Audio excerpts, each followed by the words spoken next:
Chris? Heath. Good to see you again. It's been so long. It's been far too long. What better way than to end our 3.5 month hiatus than with an entirely new vibe, because we're outside. A first in Mobius Tube's history. Had you not led with that, I was wondering if the audience listener would conflate the 100-day hiatus that we just ended with the new Jungle Book Jumanji setting that you might be picking up on if you're wearing headphones. Yeah, we're enjoying the dog days of summer. The weather's perfect outside. It doesn't... Dog days of summer sounds hot and humid and unpleasant. Oh, this is the posh cat days of summer. Yeah, precisely. Very, you know how Sunny won't eat the dry food that Boo eats, so we need 2 flavors of dry food or something like that. You're referring to your cats. Yeah, because there's gonna be cats for the remainder of my life. It's funny. For the first 26 years of my life, like, no cats. Just maybe like enough cats that you could count on one hand. But now, just looking in the future, it's just gonna be cats. So I'm gonna have to get used to it. I am catless for the first time in 9 years. Oh, enjoy. So the inverse. Yes. Yeah. We should probably say what show this is.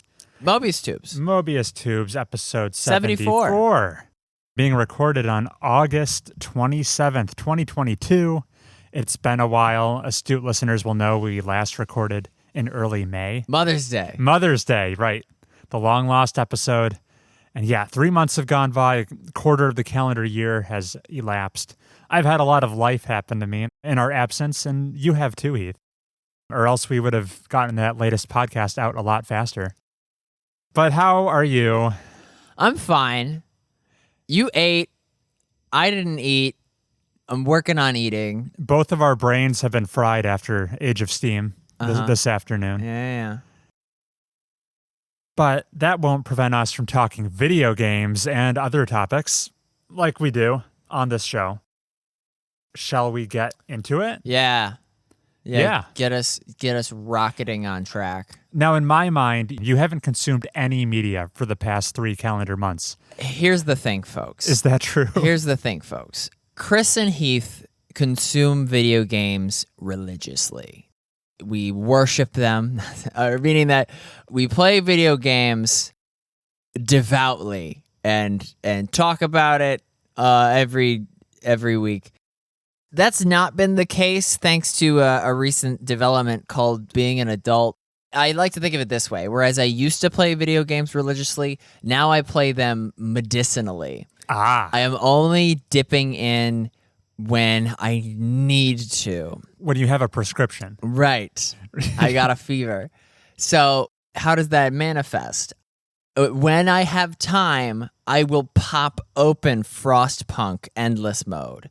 I will pop open Into the Breach. I'll pop open Inscription. As much as I would like to resume Commander Shepard's quest across the galaxy to go to whatever gaseous planet is in Star System 69, I'm intimidated by the fact that I gotta go be an adult in a number of hours. Whereas Frostpunk, which I ended up playing for 4 hours anyway, it's a lot more grab and go. Maybe it's not medicinally. Maybe it's just like recreationally. Chris, what do you diagnose me?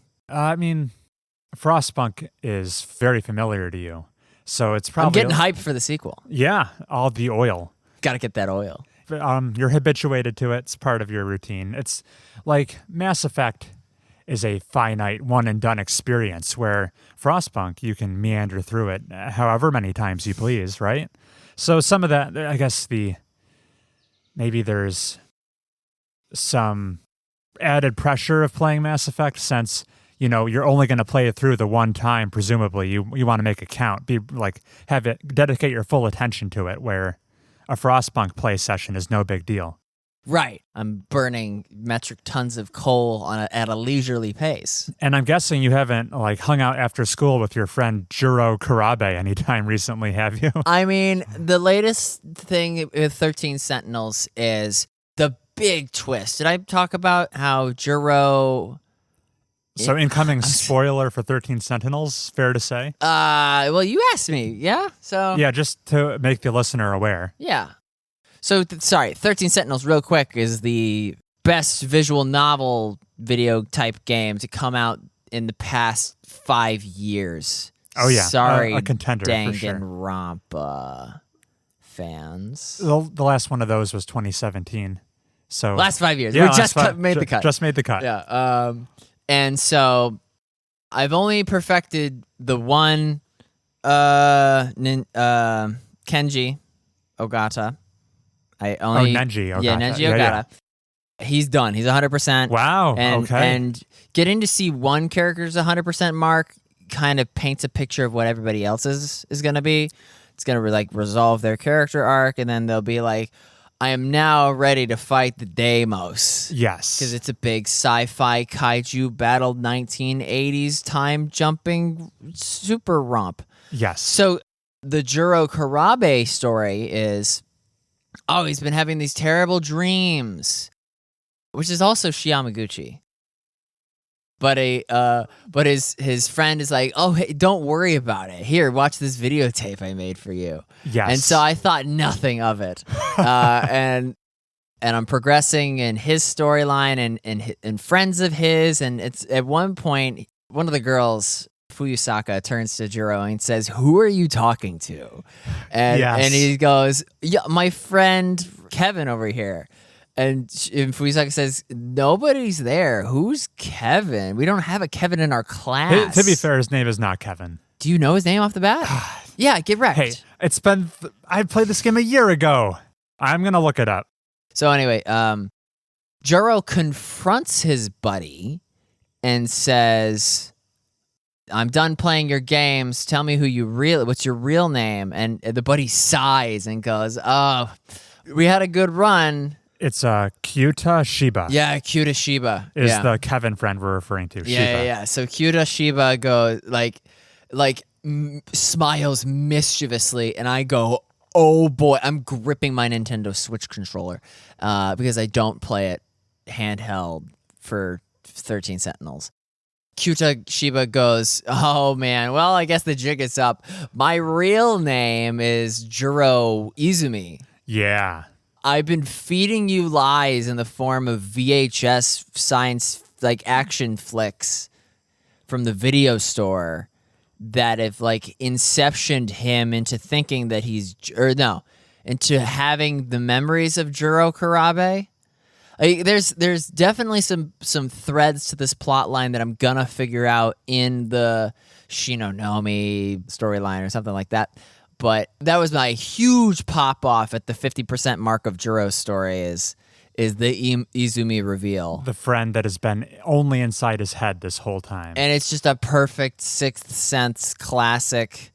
Every element of 13 Sentinels comes from, Terminator, Back to the Future, Groundhog Day, all the best science fiction plot devices. Yes, it's an amalgamation of every sci-fi trope, and it's great. Yeah, it's a satisfying blend. That being said, 13 Sentinels for the past 3 months has just been a thumbnail, a portrait.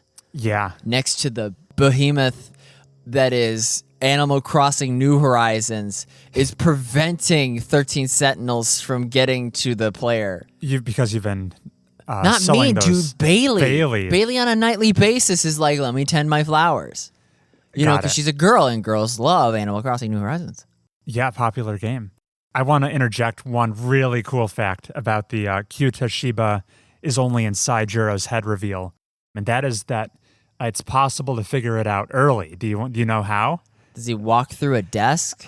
So Juro is buddies with Shu Amaguchi. Popular kid in school with the wealthy parents and the apartment to himself. Yeah. And sometimes they'll go hang out after school, right? Yeah. At Shu Amaguchi's place. Yep. And he's got the latest TV with video games on it. When you go hang out there, usually the fake friend, Kyuta Shiba, he's playing games on the TV, right? Oh, yeah. And you see that happening.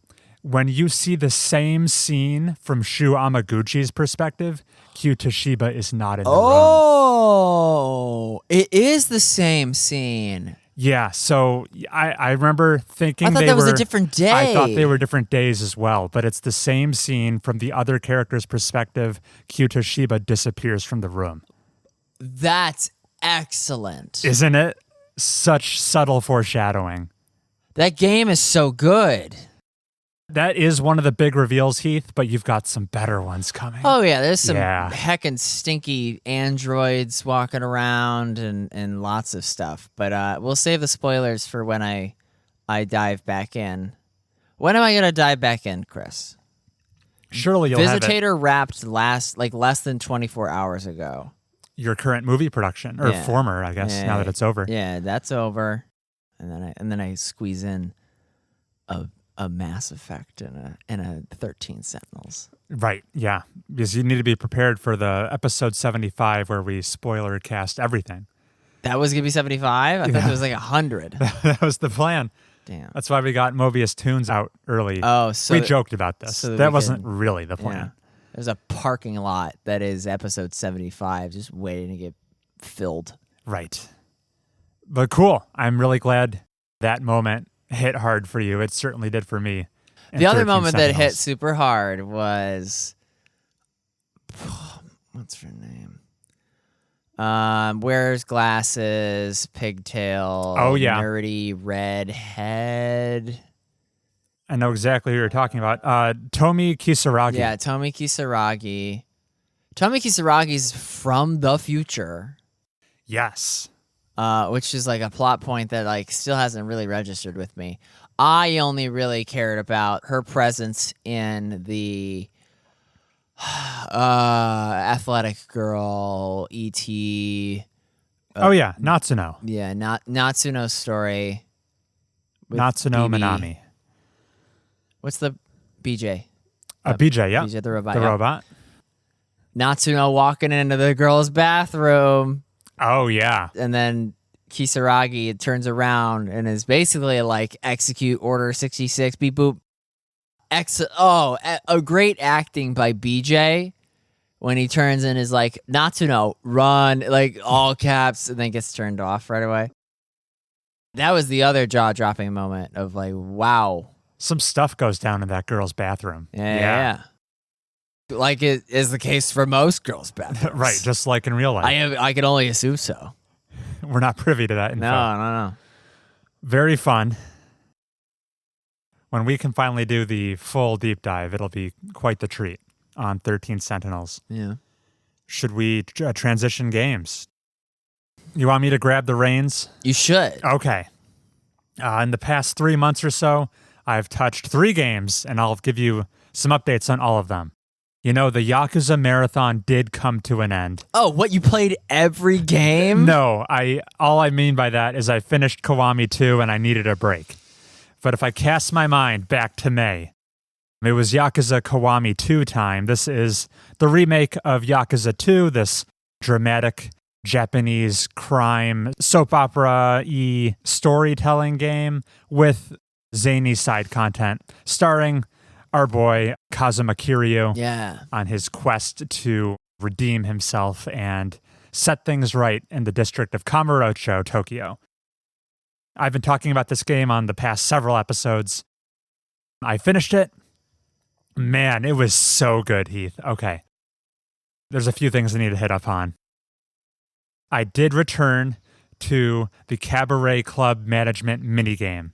The hostess one? The Hostess Club. Yeah. This is where VIPs will come in. Steadfast Kiryu gets roped into just being the manager of this like late night club, and it's just like a diner dash minigame where every night where you decide to open and run the business, clientele comes through the door. You need to quickly seat them with the girls in your employ who best suit the customer's like disposition, their personality type. You level up all of your hostesses. They've got, it's like a gacha game tier list of their your S rank platinum hostesses down to like the C or D ranks. And you can only equip like 6 per night. So you need to manage. It's like an XCOM It's game. just this big resource management game. And it's a lot of dials going up and numbers getting bigger, especially as you advance to the upper echelon of leagues that you can compete in. Numbers getting bigger is all we video game players really want. So it's just this this hedonic treadmill, but hedonic. Oh, it's this hedonic treadmill. This hedonic treadmill, but it also has this big dramatic storyline dedicated just to this minigame that includes betrayals, and it has its own cast of characters. There are returning characters from 2 games ago in Yakuza 0, because this minigame was introduced in Yakuza 0, and then this is a re-implementation of it. So characters who were like up-and-coming hostesses back in the 80s in Yakuza 0 are now running the show in Kiwami 2. Like, wow, this through line didn't need to be here for such a somewhat simplistic minigame, but I'm here for it. Morally supporting your hostesses will unlock the opportunity for new side quests you can do with them. So this minigame segment is just so well integrated into the greater experience of Yakuza Kiwami 2. It's really remarkable. You put more hours into this minigame than the actual story? There was a week, Heath, where I was only playing this. I think to see this minigame through, it's like 8 hours of content just playing the minigame. Yeah. It's substantial. And I haven't even finished the Goro Majima Construction Company minigame, which is equally robust. So that was fantastic. Yakuza Kiwami 2 proper continued to be a solid throughout until you hit the ending, Heath. It goes so hard off the rails, I couldn't believe what I was watching. So this is a serious soap opera-y crime story about family lineage and whether you get revenge for, do the sins of the father carry down to the children, things like that. We get to the climax of the story. And I don't know who wrote this thing, Heath. This came out in the mid-aughts. I don't know if this was more in vogue then, but they Is this the gay panic one? Not a gay panic thing. It's just, at the end of a story, some writers, they want to put in a dramatic reveal, right? But whoever was on the writing team of Yakuza Kiwami 2, they felt the need to they one-upped their reveal 4 times in a row consecutively, to the point where you're like, this is ridiculous. Like, characters come back from the dead. This is a soap opera. Just betrayals out of the farthest left field. Kiryu making irrational decisions. Yeah, I had to look it up online afterwards. So are people pissed about this ending? I was just along for the ride, enjoying the nonsense, but people were upset. They feel like Kiryu acted way out of character in this final couple scenes here. He does some crazy choices. Just seemingly abandoning his adoptive daughter, who means everything to him. Yeah. Getting into the most unnecessary of fights to the death that does not need to happen. Yeah. So it is batshit insane, this ending. I have not resumed the third Yakuza game, but when I do, I don't know where they go from there. That came out 15 years ago? The chronology, I don't really know, but it's an older game, yeah. PS3 era, Yakuza Kiwami 3 would be. Yakuza 3. There is no Kiwami 3, but maybe someday. Not yet. So that was all good. That was all fine and dandy. But the cherry on top, Heath, of what sent me out on such a high note for Kiwami 2. It's the karaoke. Was a new addition. This was not in the original game. As a treat to fans, I guess, in honor of the remake, they added some new story content just for Goro Majima. Huh. You unlock it as you go through the main story. There's it's called the Majima Saga. It's this separate side story. You access it from a different option in the main menu. You load into this separate instance of the world. You play as Majima, something you haven't been able to do since 0. And it's pretty short and sweet, just several hours long. But, Heath, this Majima side story, some of the most impactful scenes I've seen in Yakuza to date. It ties back into 0, providing closure to some lingering plot threads from the prequel I didn't know I needed, but now that I have, I can't imagine living without. Yeah, what it did, it pulled the magic trick. Because of how it ties back into Zero, Yakuza 0, the prequel game, it's like the 7th entry in the series, accomplishes the impossible by being... Like forward retconning? By playing Zero first, it enriches everything that comes after it to such a degree that I can't imagine starting with Yakuza 1. Right. You start... Nowadays, if you're playing this series in 2022, you start with the prequel. You don't play them in chronological order. Yeah, it's just a magic trick.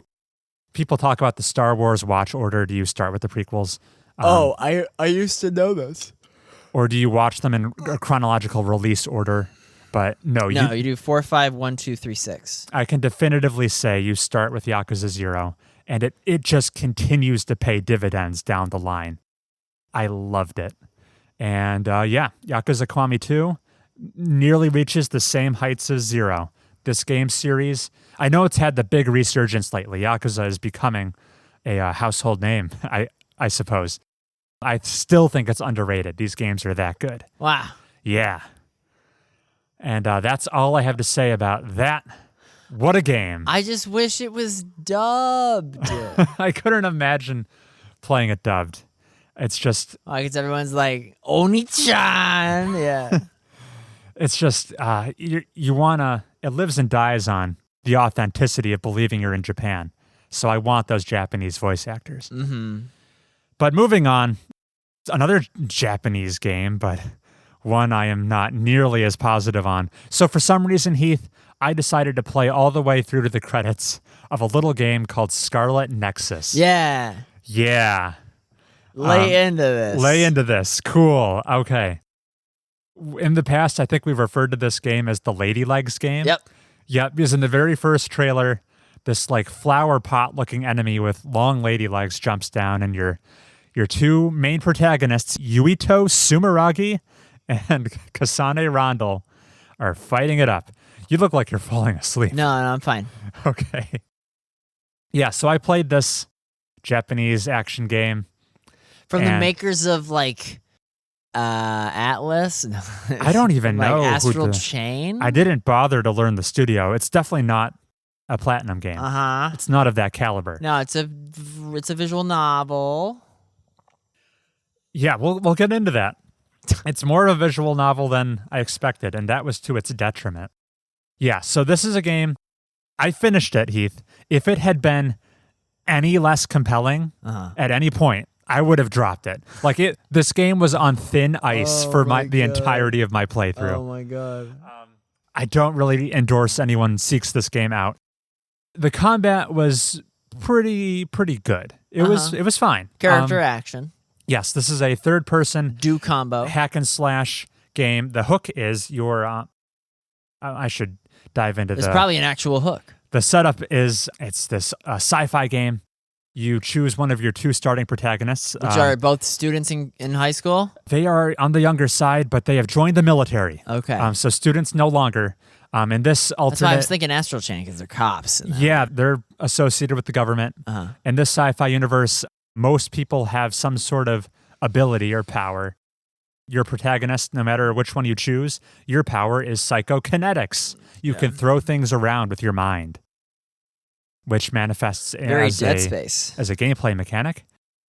And also, a system called SAS, the Struggle Arm system, has been invented.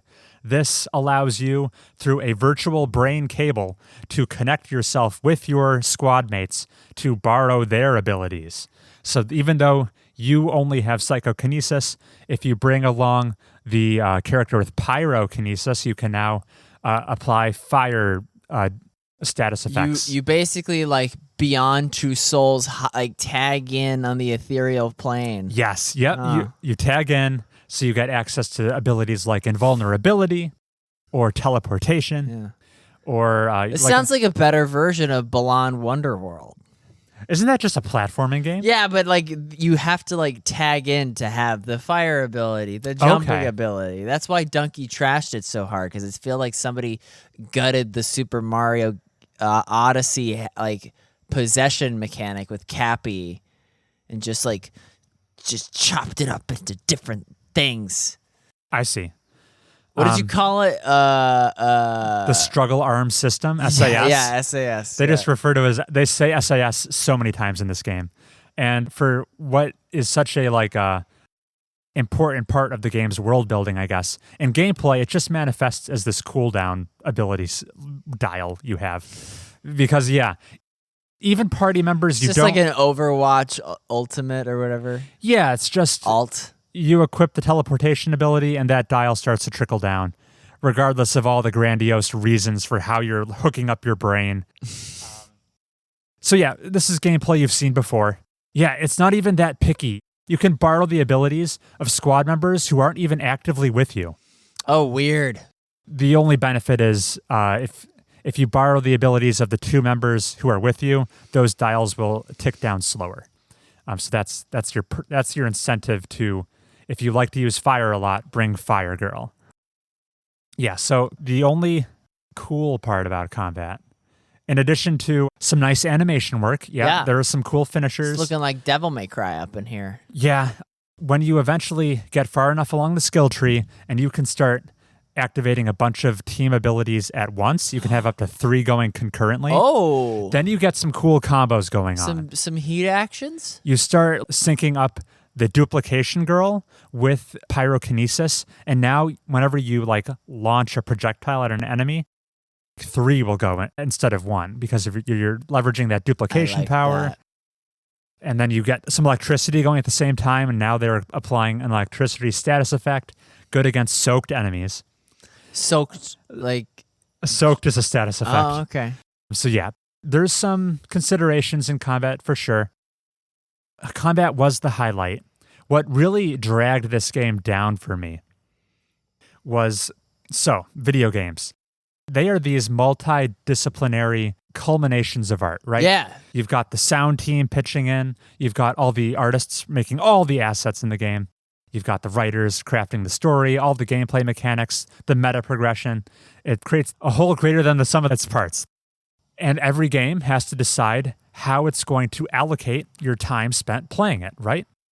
A game like Into the Breach, you spend a fraction of a percent on the quips the pilots announce during missions. Yeah. That's the game's story. And 99.9% of the game, you're just doing crunchy tactical combat.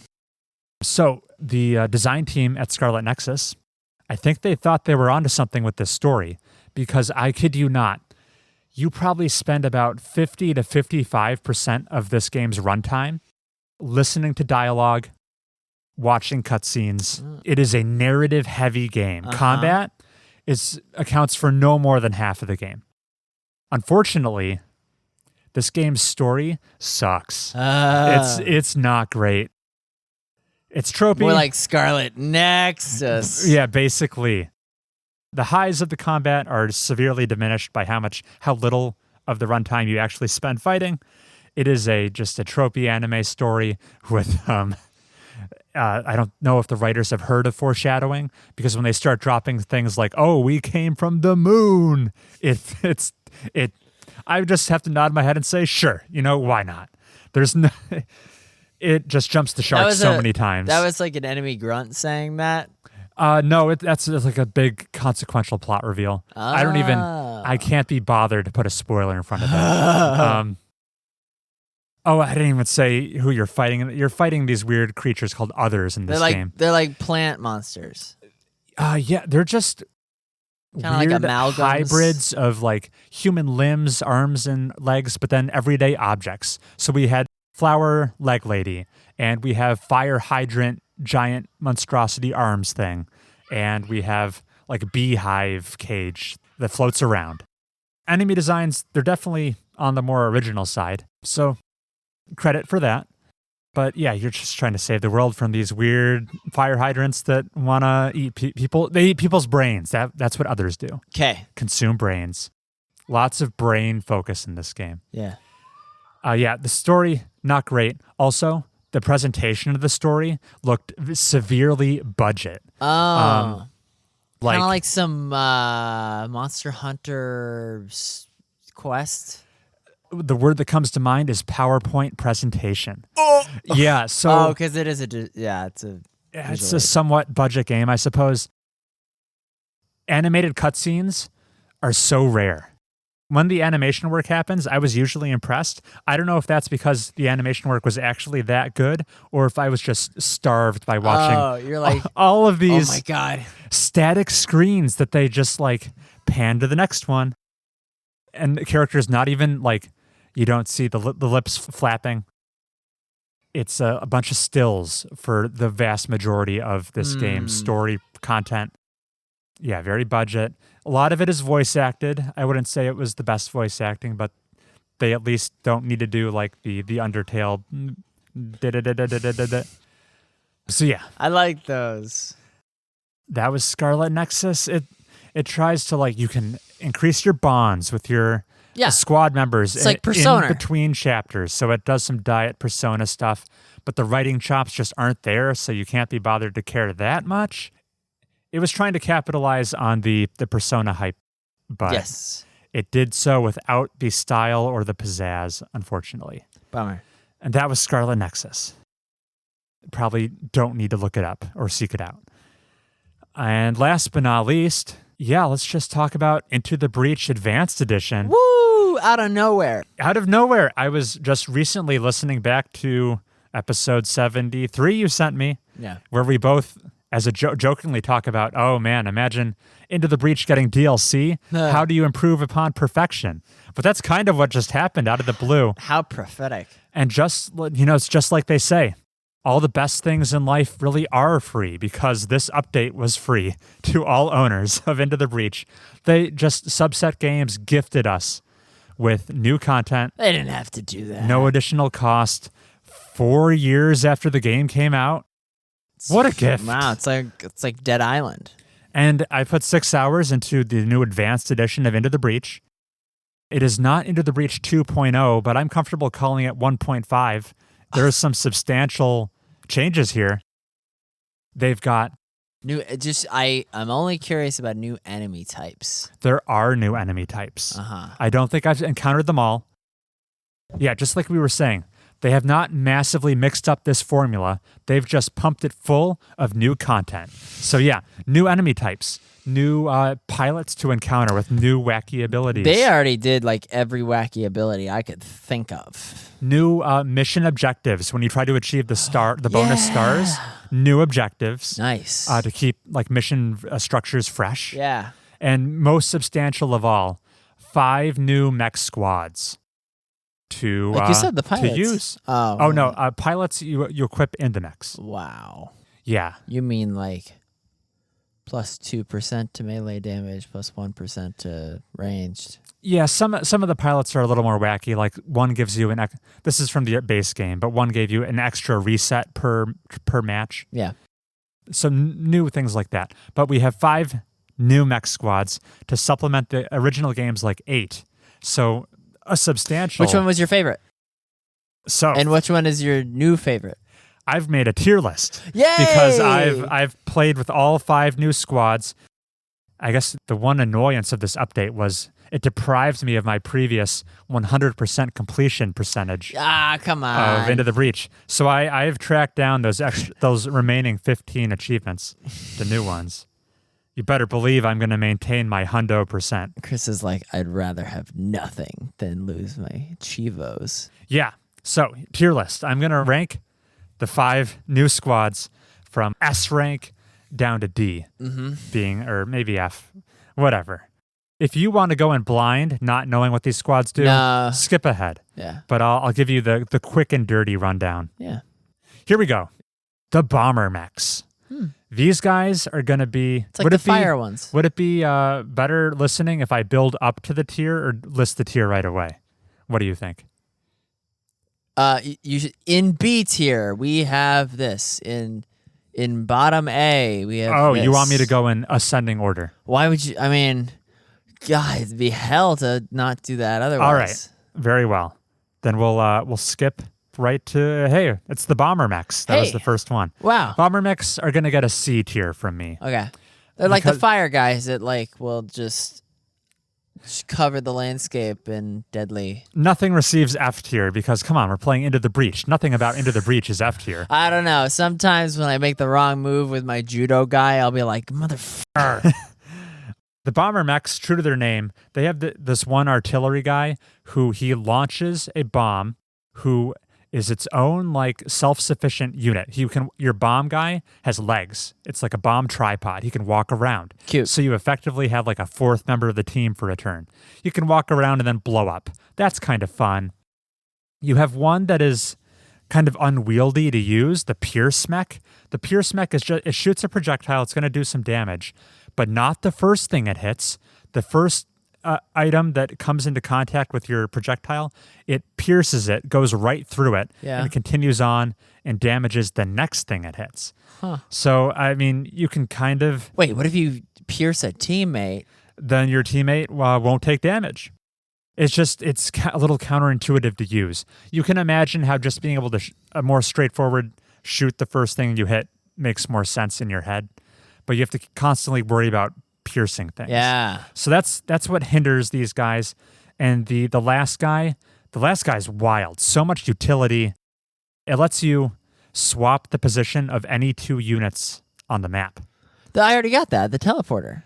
But not yourself.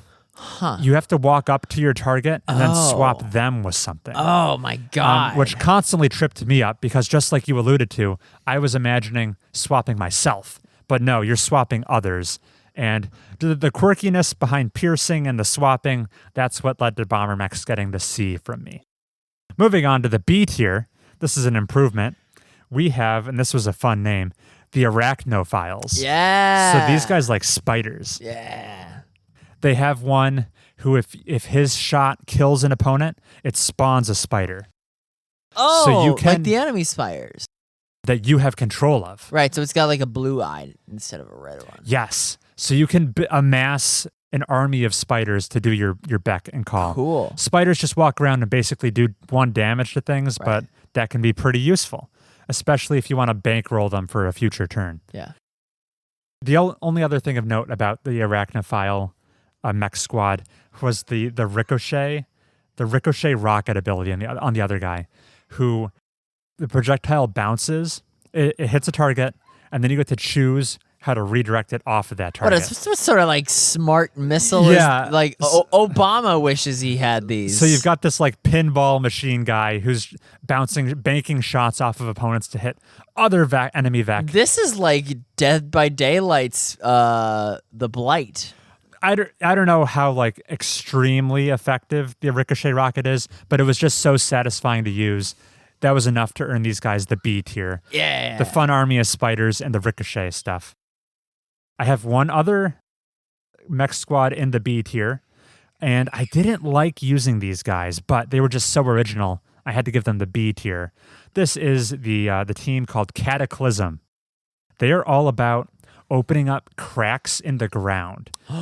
So they are making these pits all throughout the map. And then you push them into it. You can open these pits, and then they're all about throwing enemies, presumably down the pits you've opened up. This is Sparta? This is Sparta kicking the Vec back down the holes they came from. Very unique play style. Such a departure, makes them tricky to wrap your head around, but yeah, the originality got them some pity points for me. B tier for Cataclysm. Now we're moving up to the real heavy hitters here, Heath. In the A tier, I put the Mist Eaters.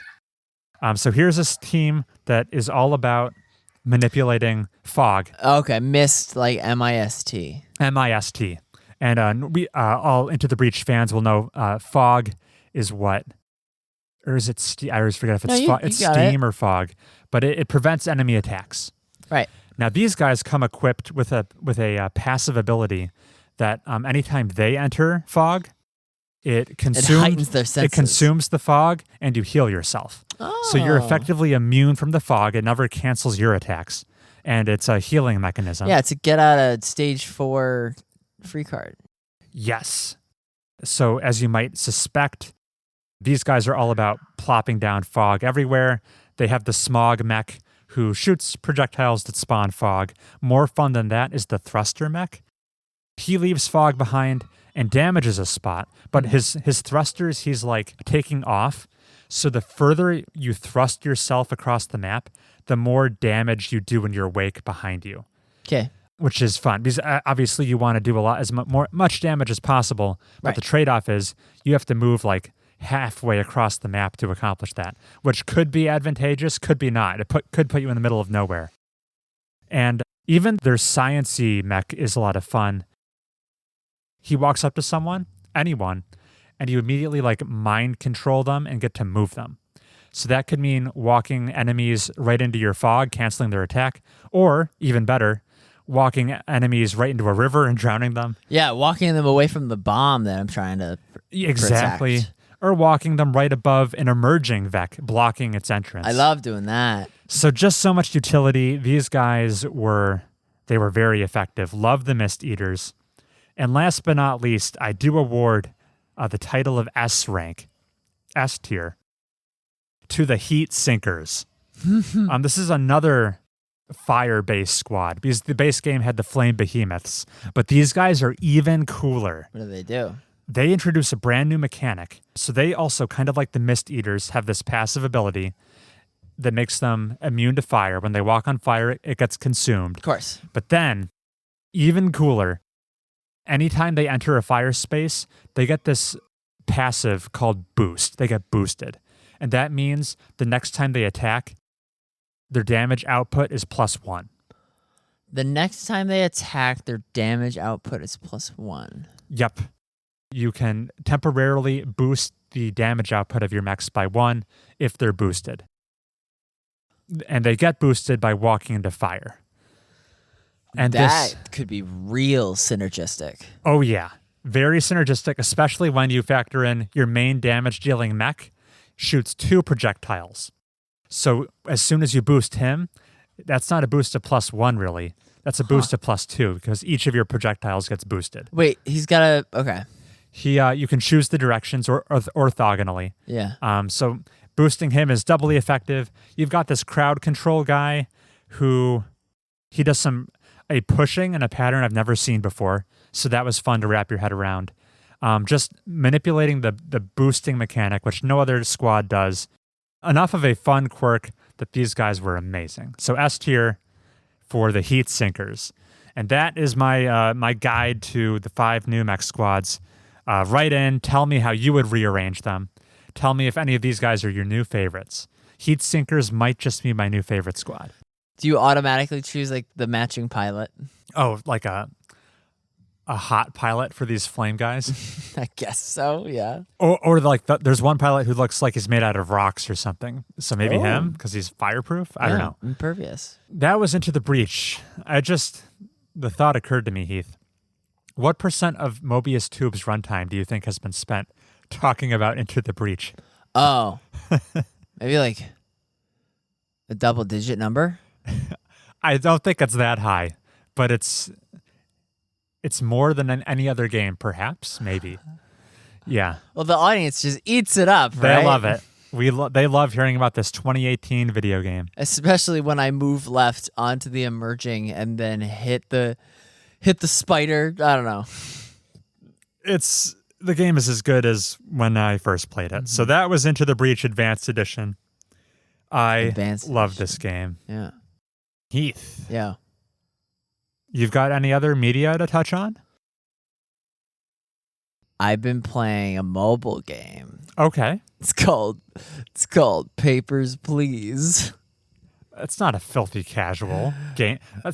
You're talking about a Lucas Pope game as if it's the bottom of the barrel clickbaity mobile game time waster. So I'm desperate for another Lucas Pope joint. So I installed Papers, Please on my phone because that came out this month. Oh, snap. And yeah, it's got all the same challenges of being a customs agent, limited desk space, fun, like the controls capture that. Yeah. You literally have to bring in the stamper and stamp it. It made me miss the keyboard and mouse controls a bit. Just because I had hotkey functions and just I could go through that many more immigrants as as I possibly could. Right. This one has the convenience of being able to do it on the toilet, but still. Papers, Please is everybody's favorite dystopian puzzle game based in Arstotzka. You've beaten it. Here's an admission that makes me sound like a filthy casual. I still haven't played Papers, Please. Wow. I'm a poser, not a real Lucas Pope fan. Yeah. I'm intending to play it. Uh-huh. What's amusing to me, though, is that now you can play this game when you're waiting in the line for customs. Very good, Chris. Yeah, that's a new dream you can realize. You've beaten Return of the Obra Dinn, though. Oh, yeah. Okay. Thoroughly. All right. Didn't look up any help. That's the way you've got to play that game. Yeah, DBYC. Oh, Die Die before you cheat. How could I forget that classic acronym? What's our runtime? 45. Okay. Well, we can take a break now, and we'll come back with some news, and I've got a fun tangent we can do to pad out this episode. Sure. And we'll be back.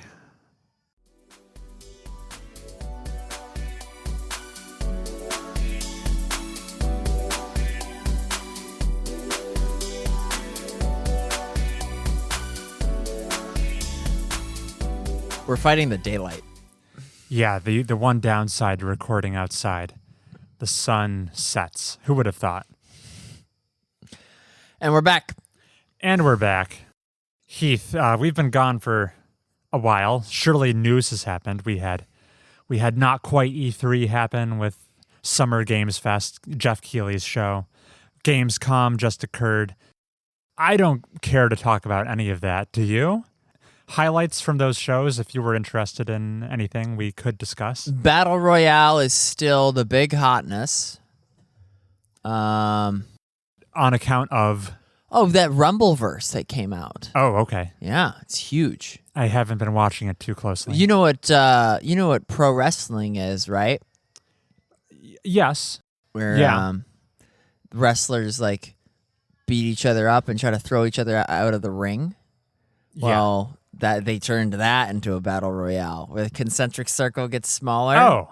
And you have to like pile drive your opponent either by like getting rid of their HP or literally like tossing them out of like the shrinking ring. And it's hugely popular mainly because it's of the free to play nature. The art style straight out of Fortnite. Just think like really waxy action hero Chad types. I see. And gals. And the circles I listen to, the only big multiplayer game that released that bubbled up to the surface in conversation has been MultiVersus. Which is the Smash killer, yes. Yes.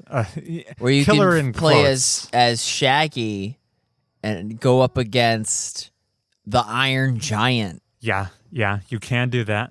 Batman versus... It's Warner Brothers properties, right? Yeah, which includes historic characters like like LeBron James. Yeah. And Arya Stark.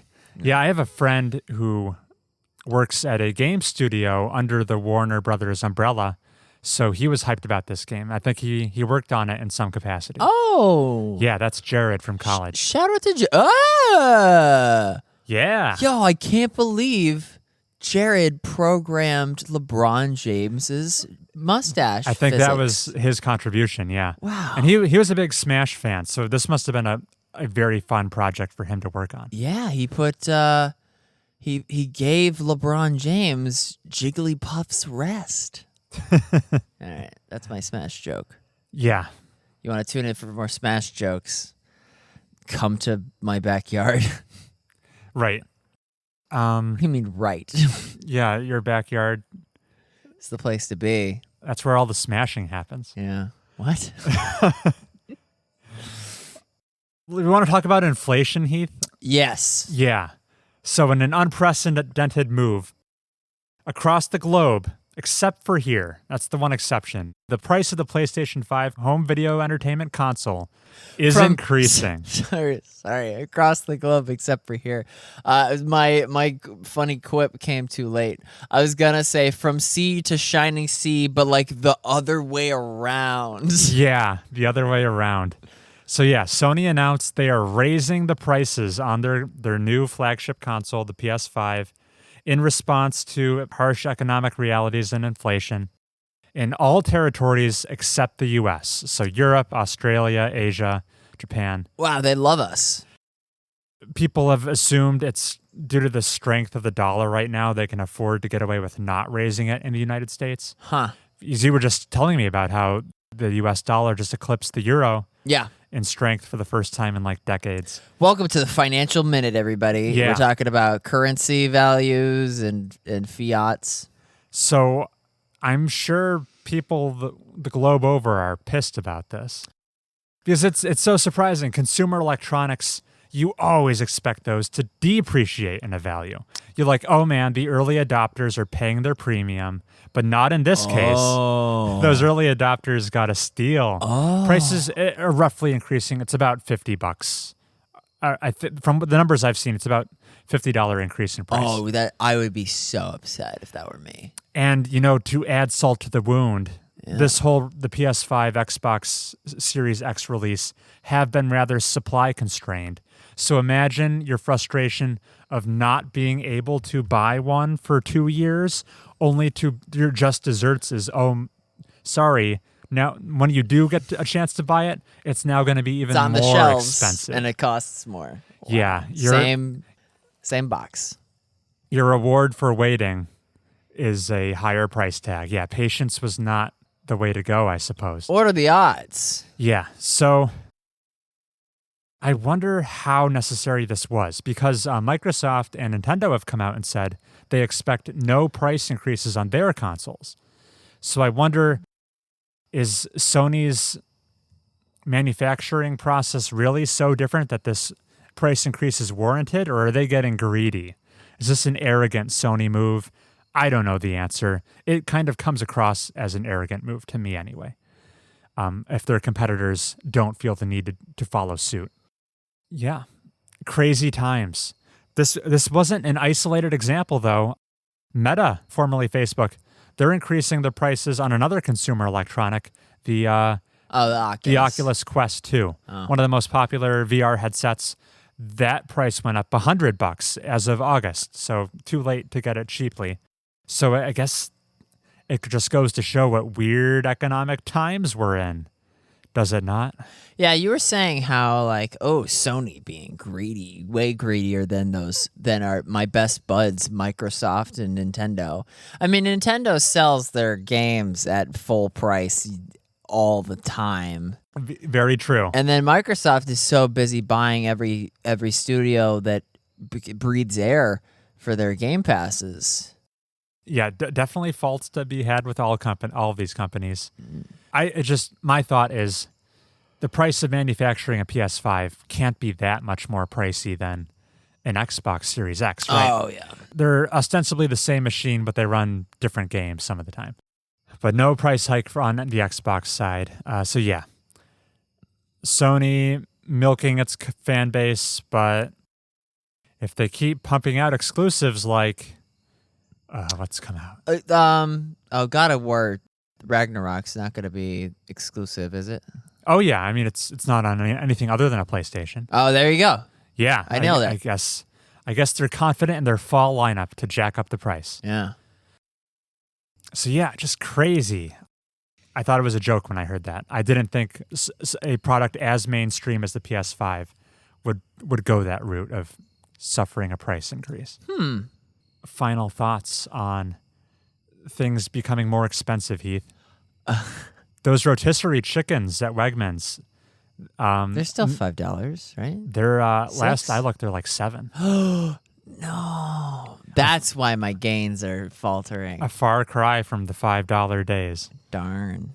Name other things that happen. Oh, Evo. Oh, tell me about Evo. That occurred. Like every fighting game worth a look announced they're integrating rollback netcode. Right, which is a big improvement. Way better than delay-based. And was this the first year EVO occurred with Sony owning it? I forgot Sony owned it. Yeah, isn't that wild? Yeah. Sony owns the biggest fighting game tournament. Which makes sense because Sony likes Tekken. They locked down Street Fighter 5 scene as a console exclusive. So that was a big get for them last gen. Okay. So maybe they were positioning them. They do seem to care about the fighting game community, I guess. Otherwise, why would they have purchased EVO? But yeah, you were saying rollback netcode is now ubiquitous. Or at least, yeah, it's gonna be like the Dragon Balls Fighter Z game. It has a new lease on life because you can be Goku and actually get a decent match on a timely basis. Any fighting game that doesn't have rollback netcode is clown noise. There was one news story that I care about. It's all coming back. It's just that, yeah, the day has come, Heath. We know we are getting Persona 3, 4, and 5 on PC. Yeah. Persona 3 portable, Right. not Fez. No. Which I think I'm cool with because I want to control all of my party members. But yeah, that was a huge get. It's also coming. Those games are coming to Switch. They're coming to Xbox. We're gonna be in a golden age of Persona. Haha, very good. Persona 4 joke. Yeah. And I am here for it. I will finally play Royal on my PC. Alongside me. Yeah. Will you play Persona? Will I like Persona? I'll like the battling and the type based and the You'll enjoy the Pokemon and battles. Yeah, you'll like and the music. if 13 Sentinels isn't causing you to break out in allergic hives, then Persona you can get that down. Yeah. Yeah. Wait, how much time do I have before it comes out? Oh, On my Switch? I think Persona 5 comes out sometime before the end of the year. Oh, okay, good. So you'll get that all done. Any other sporadic news we want to touch on / games you've played? I mean, there's going to be a Death Stranding announcement in the near future. Kojima's been teasing it. Okay. And saying, tune into the Xbox Game Pass something. Okay. So, hey, if Death Stranding comes to Game Pass exclusively... we have confirmation that it is going to be on Game Pass for PC. Oh, okay. So right. So that's going to be painless for me. I currently have never played a Game Pass game. Because you don't subscribe to the service. Right, because Big Daddy Epic Games has been giving me everything I want. Yeah. I'll lick those boots all day long.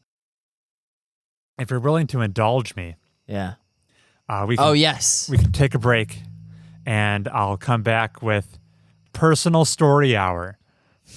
See you then.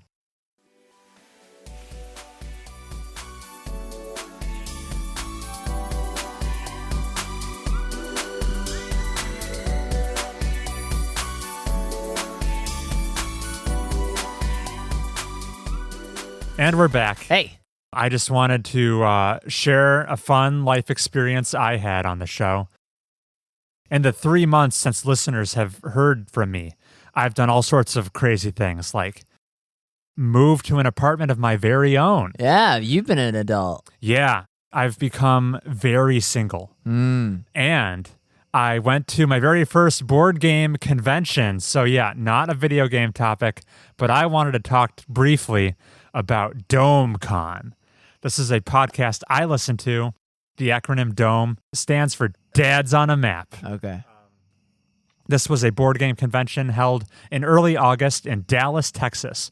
So I flew all the way from New York to join 30 people who wanted to do nonstop board gaming, hot action for 4 days in a row in a big Airbnb. I crashed in the area of this wacky Texas mansion we referred to as the barracks because it was 4 bunk beds Well, it was a total of like 8 bunk beds across 2 rooms. So that's very few. So that slept like 16 people.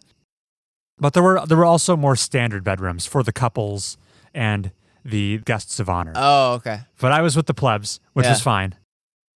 Close quarters, but oh man. Wow, this is real prisoner's dilemma. No, not prisoner's dilemma. The friggin' Stanford prison experiment. Where it's you're in the inmates in the anyway. All sorts of weird decisions that went into this house layout. I should show you pictures. I saw your post. Oh, okay, cool. There's a tree just like growing right in the middle of the driveway. Total hazard. Yeah. We had like 2 bathrooms for 30 people. That could have stood to be improved. The master bedroom was this crazy design with a giant rectangular hole in the ceiling that you can look down through the second story, which is like there was a hidden staircase behind the master bedroom bed that led up to this self-contained second story room that is inaccessible from anywhere else on the second floor. That was this like big closet with the hole in the floor and mirrors along every wall. Weird choices. Don't know what this house was intended for, but we used it for board games, and I wanted to come tell our listeners my top 3 board game plays of the con. Yeah. Yeah.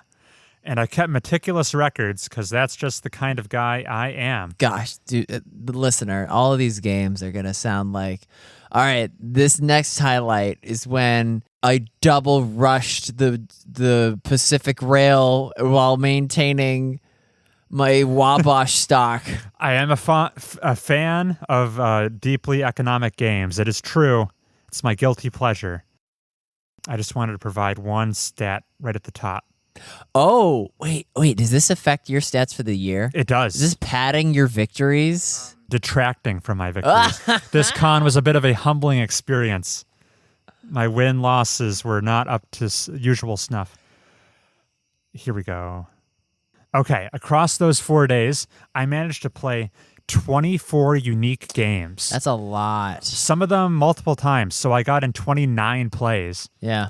And of those games, 13 were brand new to me. Never played them before. Huh. So lots of teaching involved. I honestly had the time of my life. And the top 3 games I played, going in ascending order from third to best. New game to me, I played one called Santiago. Really innocuous theme. This is going to sound mundane. You're just a plantation farmer growing crops in a field, like watermelon and potatoes. Sugarcane. Yeah, sugarcane. It's a big grid, but the trick is if you don't get irrigation lines to your crops, round after round, your crops will dry up and wither away, eventually turning back into soil, scoring you 0 points. So the trick is, round to round, the role of the canal overseer swaps between the players. The canal overseer gets final say about how the irrigation comes out.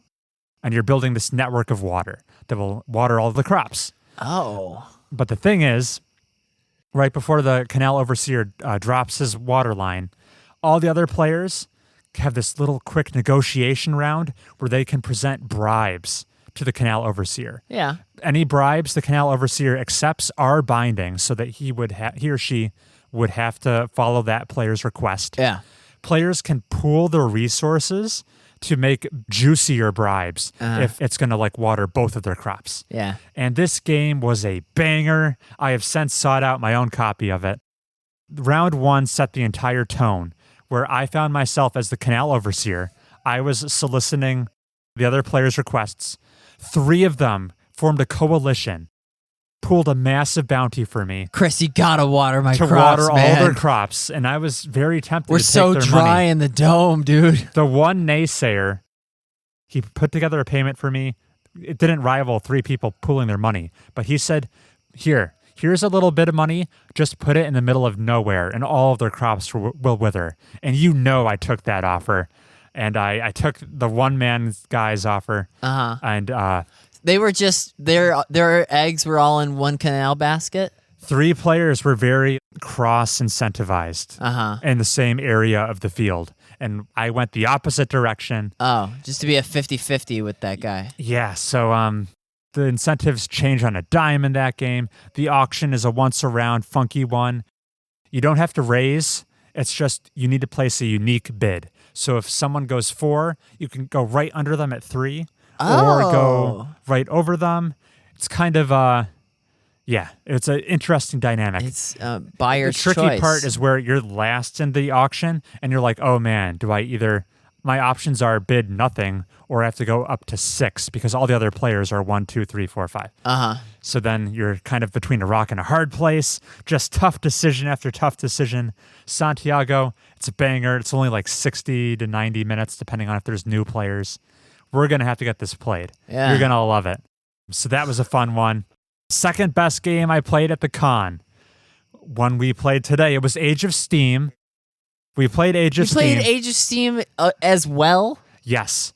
But here was the differentiating. This was no ordinary Age of Steam big boy map. We played on the OG Rust Belt map, which you have never seen. No. This is the vanilla map where there are no rules changes. It's a map designed for 4 players, but we were mad lads. We played it with 6 players. Yikes. It was cramped as hell. We had new players at the table too. It was just you worked so hard for the smallest of gains. Yeah.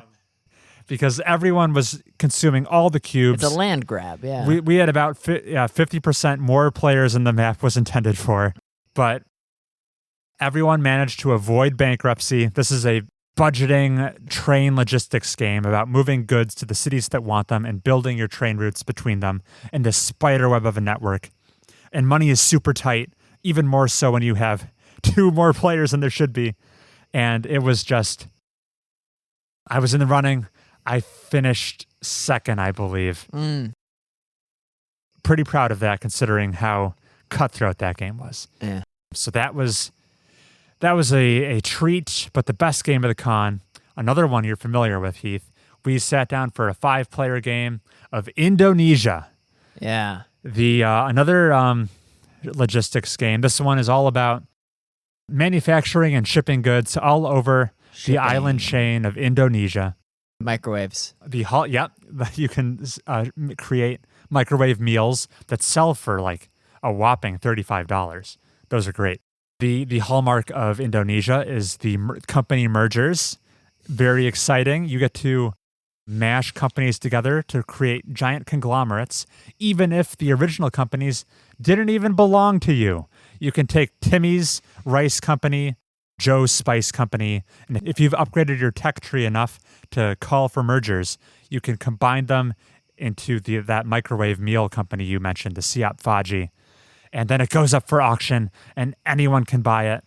And the proceeds of the auction, to prevent the game from feeling really nasty, gets split up, gets paid out to those original company holders. So they're not hosed. And it was a tight race. This is a game where final scores are in the thousands. And I kid you not, Heath, our first and second place finish for this game of Indonesia, $1 difference. Whoa! $1 between first and second place. Dude, I'd be so pissed. I just go to my bunk in the barracks and cry if I lost by $1. A margin that thin is unthinkable in this game. It was insane. So much fun. I came in a respectable third. I was in the running. Yeah. I mean, everyone probably has these moments. I found where I went wrong. Had I just put my rubber company in a slightly different spot, I would have eked out the win. Trust me. This is nothing. The butterfly effect wouldn't have changed anything else. I would have clearly won. But I neglected to realize the 5-player game results in a shorter number of rounds than the 4-player game I was accustomed to. I was trying to play the long game too much, Heath. Yeah. I needed to chase those short-term profits. That was Indonesia. The photo finish was crazy. It had to be seen to be believed. And I also realized when we played it for the first time, I taught one rule wrong. What? But I will amend that in the future. And that was my top 3 games of DoaMCon 2022 Dallas, Santiago, Age of Steam, and Indonesia. Do the domes move? Do the dads on a map move?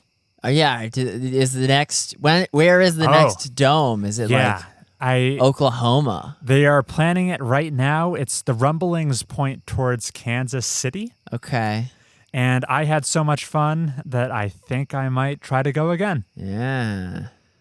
I won't make that same rubber company mistake like an amateur in Indonesia, I'll tell you that much. And I feel like they ought to have taken up my suggestion where the winner doesn't have to pay for their travel costs. They had fun. What do you eat there, by the way? Oh, they brought food in every night. Okay, cool. Part of the admission fee. Yeah. We had a pizza night, a Tex-Mex night, a barbecue night, and a deli sandwich night. Dude, all this gaming. Do you ever get like just thirsty? I drink a lot of bottles of water. Okay. Oh, heavy drinkers, this crowd. I did partake. It was a fun time.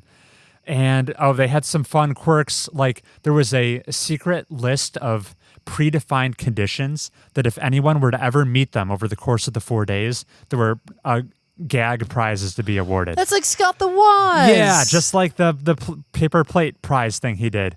So like there was one first person to come in last in a Reiner Knizia game. Yeah. They won. That was actually a sweet prize. They won a copy of Tigris and Euphrates. Oh, I believe it. Yeah. First person to go bankrupt in an 18xx game got a game, and there was also the rotating prize of some obscure war game from the 1980s, very undesirable game. The first person who won a game at the convention was handed this game. It's like a very much a, what's the term for it? A white elephant. You don't want this game. But if you got this game, it was in your possession, you write your name on the inside lid because it's in your hands. And every time someone beats you, you hand it off. And it becomes this record keeping on the inside of this game lid of all the winners who have stolen possession of it. Yeah. Only to have it hot potato hand off to someone else. It eventually came into my possession. And things got dicey on the last day of the convention. Yeah. It entered my hands. And I was on a hot streak that last day. I won 3 games in a row. Whoa. And I couldn't offload this thing. Everybody knew that you were a force to be reckoned with. I had a long flight, so I was going to have to find room in my luggage for this thing. No. So that's where I signed up for some games I hadn't played before and was able to offload it to RJ. When he smoked me in Crokinole. And what a time. Yeah, I would... Did you guys play Fresh Fish? I did play Fresh Fish late into the night. We played with first edition rules, which melt your brain with the road placements. Unfortunately, I felt like I came away understanding less about Fresh Fish after that game. But we played with Fresh Fish expert Kyle from Seattle, who... I believe played it 6 times over the course of the convention. He himself is German. He himself is a fish.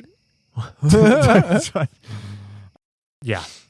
I came away from that convention feeling like I had 30 new friends. Yay. It was the time of my life. That was DoaMCon, and I would recommend it. If for some reason you are a fan of those obscure games I just mentioned, I'll search for Dads on a Map, listen to the podcast, and join their Discord server. You can find me there. My name is Chris.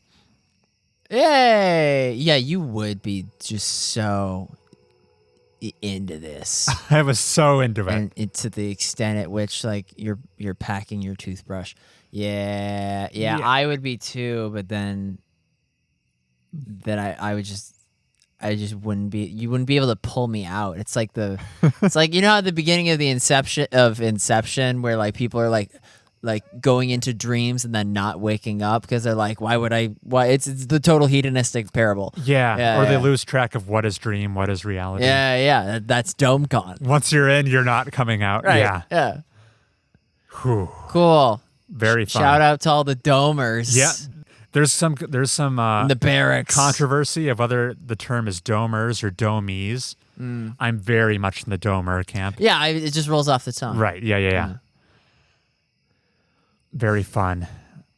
Maybe we'll get them to plug this podcast. Oh, you know, they had a traveling recording microphone. Look into the most recent Dome episode. I'm on the podcast.